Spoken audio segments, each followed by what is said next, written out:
mamon yang tidak jujur. Saudara, mamon yang tidak jujur.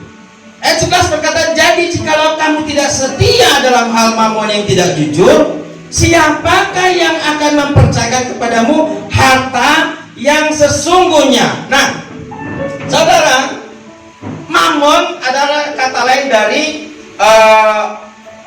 kekayaan, apalagi harta dan uang. Saudara, dalam pelayanan dalam dunia okultisme, mamon dikenal sebagai roh jahat, roh penguasa yang berada di balik semua hal itu, uang, harta, kekayaan dan segala macam. Nah, bukan berarti semua itu jahat, ya saudara dikasih Tuhan, tetapi akibat respon reaksi kita terhadap itu bisa menjadi baik atau jahat. Nah, jadi apa yang kita pelajari supaya kepemilikan kita tidak menjadi jahat, saudara. Pertama, dari firman Tuhan ini dan tema tentang topik mamon yang gak jujur ini, saya hanya angkat 2 poin, tidak panjang-panjang. Yang pertama, kita perlu uang, iya, tetapi jangan mempercayai uang. Mempercayakan, menaruh iman saudara kepada uang, kekayaan dan harta. Karena apa? Uang adalah pegangan yang lapuk. Saudara, kalau saudara naik gunung, kemudian betapa tanda kutip sialnya ketika saudara bergantungan di akar yang lapuk, saudara jatuh karena pegangannya hancur dan saudara juga hancur di bawah. Kenapa kita berkata kita perlu uang tapi jangan mempercayainya, menaruh iman kepadanya? Karena apa? Dia bukanlah Tuhan yang bisa dipegang, karena dia rapuh dan labil. Tidak pasti. Uang naik turun, iman saudara naik turun. Uang naik turun, kebahagiaan, sukacita saudara naik turun. Saudara, kata mamon yang tidak jujur ayat 3 ayat 11 itu, saudara, saya 20-an tahun melayani Tuhan dan mempelajari kitab sudah lebih dari 20-an tahun. Tapi baru hari ini Tuhan yang memberi terang, memberi cahaya, pernyataan pada kata-kata yang sederhana ini. Itu berasal dari kata adikos. Kata tidak jujur di sana berasal dari kata adikos, yang artinya tidak adil, saudara. Seorang hakim tidak adil, menangani hukum tidak adil, yang salah dibenarkan, yang benar disalahkan. Uang kan begitu. Uang memutuskan kehadirannya bukan berdasarkan mereka yang butuh. Kalau mereka yang butuh itu mamon katakan aku berpihak mereka, pasti tidak ada orang miskin di dunia. Karena apa? Karena ada uang. Kalau mamon lihat, wih ada orang miskin sini, saya datang sana. Saudara, pada kenyataannya mamon lebih banyak ke tempat yang salah, bukan? Ya kan? Lebih banyak ke pengedar narkoba, bukan? Kepada para koruptor, bukan? Pada hal-hal yang demikian. Saya tidak mau saudara membenci uang. Saya hanya tidak mau saudara bersandar berharap kepada uang untuk memulai sesuatu. Keputusan mamon itu tidak adil. Dia tidak berdasarkan pada mereka yang membutuhkan atau percaya kepadanya. Itu sebabnya kalau kita berharap kepada mamon, kebanyakan kita kecewa. Karena apa? Dia adalah Tuhan yang tidak adil. Dia tidak akan pernah memberi rasa keadilan pada saudara. Makanya kalau saudara baca Mazmur 73, saya sampai buat lagu dari sana. Lagunya itu kok orang yang fasik mereka tambah gemuk, mereka tambah makmur, gitu, kayak gitu. Saudara, Mazmur 73 dia berkata, kenapa orang fasik, kenapa orang jahat, kenapa penindas itu malah punya banyak harta? Saudara dikasih Tuhan, artinya mamon adalah tidak adil. Dia tidak jujur.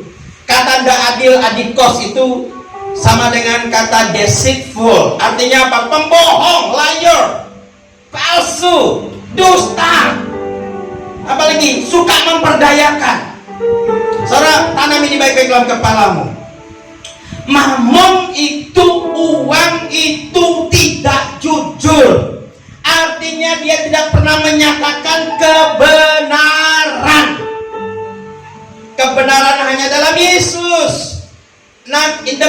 mamon, bukan dalam uang. Dia tidak akan pernah mengatakan hal sebenarnya. Tuhan berkata, aku akan berkati engkau. Tapi mamon berkata, engkau membutuhkan aku untuk diberkati. Makanya bahkan di mulut orang Kristen hari ini selalu berkata, iya, tapi kita perlu uang. Betul, perlu uang. Tapi tanpa uang pun kita bisa mengubah dunia. Kita bisa membangun usaha.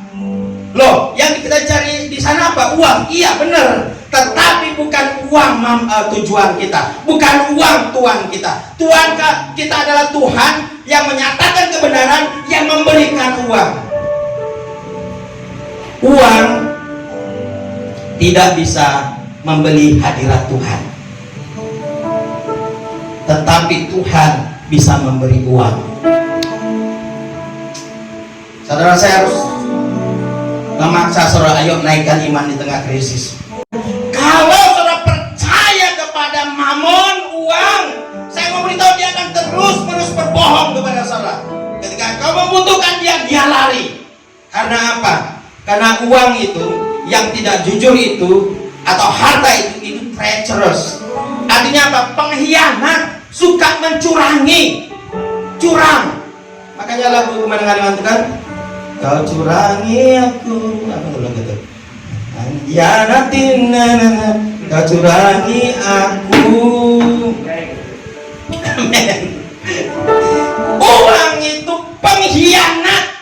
Waktu saudara membutuhkannya, dia lari. Contoh, ketika saudara dapat SMS saudara, ma kirim uang ke Jogja, tidak ada uang. Waktu itulah saudara tahu bahwa mamon tidak ada di kantong. Itu sebabnya Natal tahun lalu saya, ya kan, mama terbaik di Lore untuk kali pertama itu kau di kantongnya tidak punya uang, tapi coba lihat anaknya sarjana. Dan saya mau beritahu, baru ngobrol dengan ibu Kapla Desa, ada di sini mau buat pengumuman.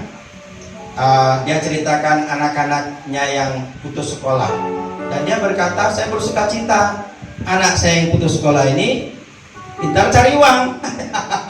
Saudara lebih banyak uang dari saya, lebih dari saudara.